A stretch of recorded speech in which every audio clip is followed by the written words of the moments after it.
करीना कपूर ने कहा कि अमीषा पटेल का होना प्यार है मैं बिल्कुल खूबसूरत नहीं लग रही थी।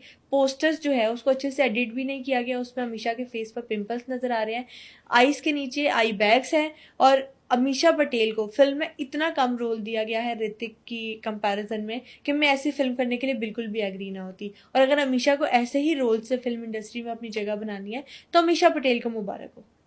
ये करीना कपूर ने स्टेटमेंट दी। अच्छा, एक बात हम शुरू से सुनते हैं कि औरत ही औरत की दुश्मन होती है। अब काफ़ी ज़्यादा दौर बदलता जा रहा है। अब हमने देखा है कि जो सलीना है उनकी एक फ्रेंड ने ही उनको किडनी डोनेट की है, उन्होंने उनकी जान बचाई है। और दोस्त हैं, दोस्तों को कितना सपोर्ट कर रही हैं, ये सारी कहानियां अब हमारे सुनने में आती है और बहुत अच्छा लगता है कि यार अब ये वाली जो चीज़ें थी ना जो हम औरतों को ज़्यादा सुनने के लिए मिलती थी कि यार तुम तो उसकी बड़ी बेस्ट फ्रेंड बन रही हो, कल को तुम्हें डस लेगी, वो बातें थैंकफुली सुनने को नहीं मिलती। Girls are very supportive to each other now. लेकिन उस टाइम पे जब ये दौर था, हम कह सकते हैं कि जेलसी का दौर था या इतनी अंडरस्टैंडिंग नहीं थी फीमेल्स के अंदर, तो करीना कपूर ने अमीषा पटेल के लिए ऐसी बात करती थी। अच्छा, अमीषा पटेल उस टाइम तो चुप हो गई, लेकिन अमीषा पटेल ने सोच लिया था कि मैं करीना कपूर को ऐसा जवाब दूंगी कि करीना कपूर को लग पता जाएगा। यस। अच्छा, उसके बाद करीना कपूर ने फिल्म की चमेली। चमेली में उन्होंने रोल किया था एक प्रोस्टिट्यूट का, करीना कपूर ने। अमीषा पटेल को वो पॉइंट मिल गया कि अगर करीना ने मुझे वहां पर ताना मारा था तो अमीषा पटेल को लगा कि मैं करीना को यहाँ पर ताना मार सकती हूँ। उन्होंने कहा कि करीना कपूर ने एक प्रोस्टिट्यूट का रोल किया है, मैंने तो चलो ऐसा रोल किया था जहाँ पर मेरे फेस पर कोई एक्नी थी, आई बैग्स थे, वो चीज़ें मुझे कबूल है, लेकिन मुझे प्रोस्टिट्यूट बनना बिल्कुल कबूल नहीं है। और वो सिर्फ उस बंदे को कबूल हो सकता है जो खुद वैसा हो। वो एक मशहूर बंदे ने कहा था, मैं नाम नहीं ले रहा कि will respond at time and place of our own choosing. Yes. तो ये वही वाला हिसाब हुआ है। अच्छा, मतलब ठीक है, मानते हैं कि उन्होंने आपके चेहरे के बारे में बात कर दी, लेकिन अमीषा पटेल ने जो करीना के कैरेक्टर के बारे में बात कर दी थी वो उनको बहुत ज़्यादा बुरी लग गई थी। हुआ ऐसे था कि करीना कपूर ने अमीषा पटेल की स्टेटमेंट को बहुत ज़्यादा पर्सनली भी ले लिया था। अच्छा, अमीषा पटेल से जेलसी की रीज़न करीना कपूर की सिर्फ ये नहीं थी कि वो फिल्म हिट हो गई है, उस फिल्म की रीज़न ऋतिक रोशन भी थे। अच्छा। वो इस तरह से कि बहुत कम लोगों को बात पता होगी कि करीना कपूर और ऋतिक रोशन का एक सीक्रेट अफेयर रह चुका है। Love affair. Yes, love affair. और ये अफेयर राकेश रोशन के कहने पर ख़त्म हुआ था। बल्कि राकेश रोशन को जब पता चला था कि ऋतिक रोशन और करीना कपूर का प्यार बहुत ज़्यादा बढ़ चुका है, तो राकेश रोशन की फैमिली ने ऋतिक रोशन को प्रेशराइज करके सुजैन से शादी करवा दी थी उनकी।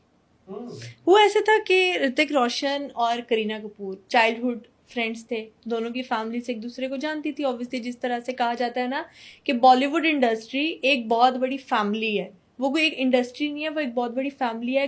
किसी ना किसी का किसी ना किसी से किसी ना किसी तरह कोई ना कोई ताल्लुक बन जाता है, इस तरह से था। तो राकेश रोशन और जो करीना कपूर के फादर हैं वो आपस में दोस्त थे। हुआ ऐसे कि ऋतिक और करीना भी एक दूसरे को बचपन से जानते थे और करीना सुजैन को भी जानती थी, म्यूचुअल फ्रेंड्स कह लें कि ऋतिक के थ्रू थे या बचपन में जाना करते थे।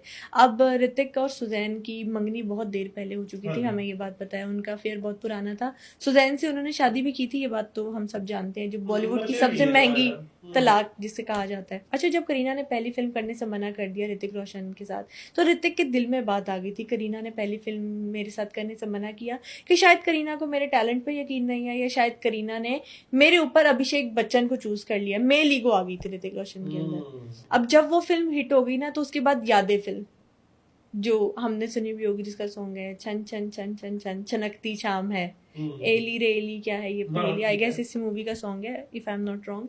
अच्छा, इस फिल्म के लिए ना पहले साइन किया गया करीना कपूर को, इस बार पहले करीना कपूर को साइन किया गया, उन्हें बता दिया गया कि ऋतिक रोशन इस मूवी में होंगे। करीना फौरन से मान गई, क्योंकि इस दफा करीना काम करना चाहती थी ऋतिक रोशन के साथ, क्योंकि उन्हें पता चल गया था कि कहो ना प्यार है कितनी मैसिव सक्सेस हुई है। ऋतिक रोशन लड़कियों का क्रश बन चुके हैं, लड़कियों का भी, बल्कि लड़कों का भी क्रश है ऋतिक रोशन। मतलब ऋतिक की बॉडी से, ऋतिक की फिटनेस से, ऋतिक के डांस से बहुत सारे लोग इंस्पायर है आज तक। अच्छा, करीना ने फौरन से फिल्म के लिए हाँ कह दी और करीना ने कहा कि हाँ लॉक कर दें, मेरी डेट्स फ्री हैं और ये सारी चीजें। इस दफा ऋतिक ने बहुत नखरा दिखाया, बनता था। ऋतिक ने बहुत नखरा दिखाया। ऋतिक ने कहा पता नहीं मेरे पास डेट्स हैं या नहीं, इस तरह से टाल मटोल की ऋतिक ने, लेकिन ऋतिक फाइनली एग्री हो गई यादें ठीक। फिल्म करने के लिए। अब हुआ ऐसे कि ऋतिक शूट्स के दौरान करीना से बहुत ज़्यादा अपसेट रहते थे और करीना को बहुत ज़्यादा एटीट्यूड दिखाया करते थे। अब करीना को ऋतिक का एटीट्यूड बहुत ज़्यादा अपसेट कर रहा था और करीना ने फिल्म के डायरेक्टर से बात की कि मुझे ऋतिक बहुत ज़्यादा एटीट्यूड दिखा रहा है, अगर इस तरह से ही रहा तो मैं बहुत ज़्यादा हर्ट और बहुत ज़्यादा डिसअपॉइंट हो जाऊंगी और ये भी हो सकता है कि फिल्म शूटिंग बीच में छोड़ के चली जाऊँ। अब जो डायरेक्टर होता है ना, वो लाइक अगर कोई भी ऑर्गेनाइजेशन हो तो जो हेड होता है वहाँ का, उसको किसी एक की साइड लिए बगैर जो मसला होता है उसको सॉल्व करना पड़ता है। जैसे बड़े होते हैं हाँ, जो घर के बड़े हाँ। जो होते हैं वो किसी एक की साइड लिए बगैर उस मसले को सुलझाने पर गौर करते हैं। इसी तरह से फिल्म के डायरेक्टर ने ना ऋतिक की साइड ली ना करीना की साइड ली, बल्कि उन्होंने पहले करीना के साथ एक सिटिंग की और करीना से पूछा कि सारा मामला क्या है। करीना ने बताया कि मैंने इस तरह से फिल्म नहीं की थी, पहले मैं और ऋतिक काफ़ी अच्छे दोस्त थे, लेकिन मुझे लगता है ऋतिक मेरे से इस बात पर गुस्सा है और वो मैं उसके बात करने की कोशिश कर रही हूँ तो मेरे से बात भी नहीं करना चाह रहा, लेकिन अगर मैं उससे ये बात खुल के कर दूंगी तो मतलब मुझे मुनासिब नहीं लगता इस तरह से उससे बात खुल के करना कि अच्छा तुम मुझसे इस वजह से नाराज हो कि मैंने तुम्हारे साथ फिल्म नहीं की थी, तो ऋतिक मुझे मना कर दे तो क्या होगा। वो ऋतिक के पास गए डायरेक्टर, उन्होंने ऋतिक से पूछा कि तुम्हारा और करीना का क्या मसला चल रहा है आपस में। ऋतिक ने कहा कि कोई प्रॉब्लम नहीं है। उन्होंने कहा कि अगर तुम करीना के साथ चाहते हो कि तुम्हारी ऑन स्क्रीन केमिस्ट्री अच्छी आए तो तुम्हें ऑफ स्क्रीन भी करीना के साथ दोस्ती अच्छी करनी पड़ेगी।